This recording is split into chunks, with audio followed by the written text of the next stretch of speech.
किसी की गुलाम बनकर न रहे और स्वतंत्र रूप से अपने अधिकारों का निर्वहन कर सके। भाइयों बहनों, हमारे देश के गणतंत्र में देशवासियों को सामाजिक समरसता तथा जनप्रतिनिधित्व का अधिकार दिया है। स्वतंत्रता के बाद से ही भारत दुनिया में एक बड़ी ताकत के तौर पर अपनी पहचान बनाने में कामयाब है। इस आशय हमारे उन राजनेताओं को, यहाँ के कर्मठ किसान मजदूरों को, कारीगरों को तथा साइंसदानों को जाता है जिन्होंने दिन आगे करके इस देश को विकास की गति प्रदान की। आज हमारा भारत देश प्रधानमंत्री नरेंद्र मोदी जी के नेतृत्व में बहुमुखी प्रगति कर रहा है।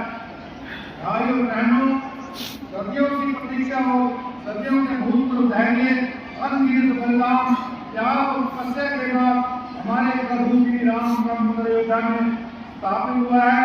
हमारे प्रधानमंत्री श्री नरेंद्र मोदी जी के प्रयासों के फलस्वरूप 22 जनवरी 2024 का सूरज देश में एक अद्भुत आभा लेकर आया है।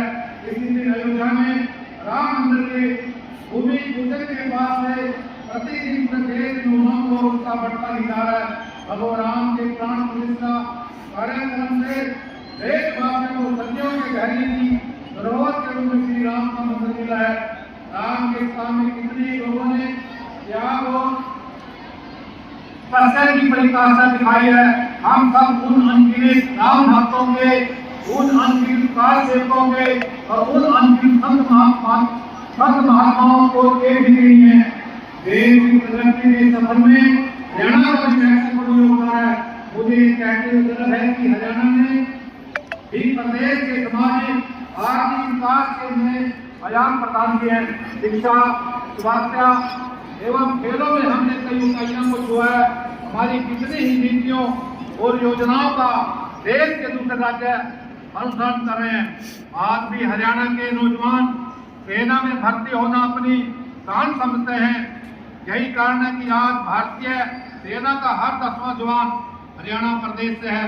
हम अपने शहीदों के बलिदानों का कर्ज तो नहीं चुका सकते, लेकिन उनके परिजनों को देखभाल करके उसके प्रति समान अवसर जता सकते हैं। इस दिशा में हमने सैनिक कल्याण विभाग का गठन किया है। मैं देश की सीमाओं की सुरक्षा करने वाले वीर सैनिकों के प्रति कृतज्ञता व्यक्त करता हूं।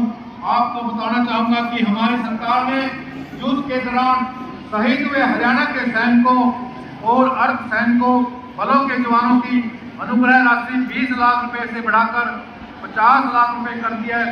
इसी प्रकार आईईडी ब्लास्ट में शहीद होने पर भी अनुग्रह राशि 20 लाख रुपए से बढ़ाकर 50 लाख रुपए की गई है।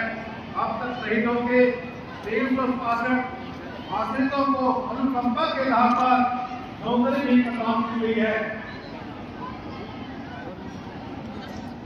भाइयों बहनों, सुशासन से सेवा के संकल्प के साथ जन सेवा का दायित्व संभालने वाली वर्तमान सरकार ने प्रधानमंत्री श्री नरेंद्र मोदी जी के सबका साथ सबका विकास और हरियाणा एक हरियाणी एक के मूल संकल्प पर चलते हुए समस्त हरियाणा और प्रत्येक हरियाणी की तरक्की और उत्थान के लिए निरंतर कार्य किया है।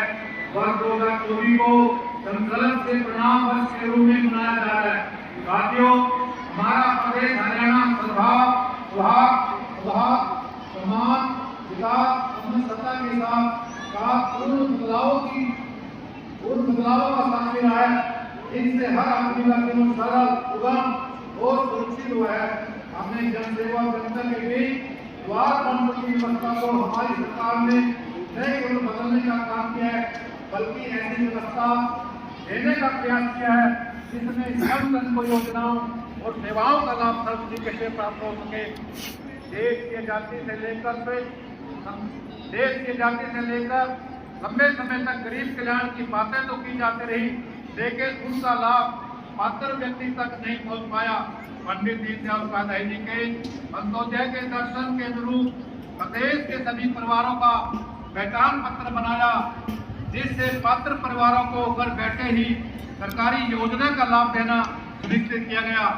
आज जनता और सरकार का सर्व सीधा है। हमने प्रशासन में मानव हस्तक्षेप को न्यूनतम करने के लिए IT का बड़े पैमाने पर सबक उपयोग किया है।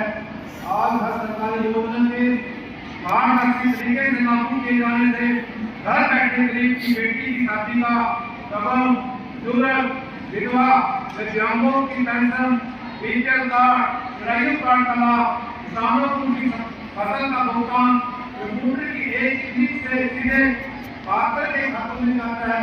हमने सरकारी कर्मचारियों के लिए चिकित्सा सुविधा में कैशलेस प्रणाली को भी लागू किया है।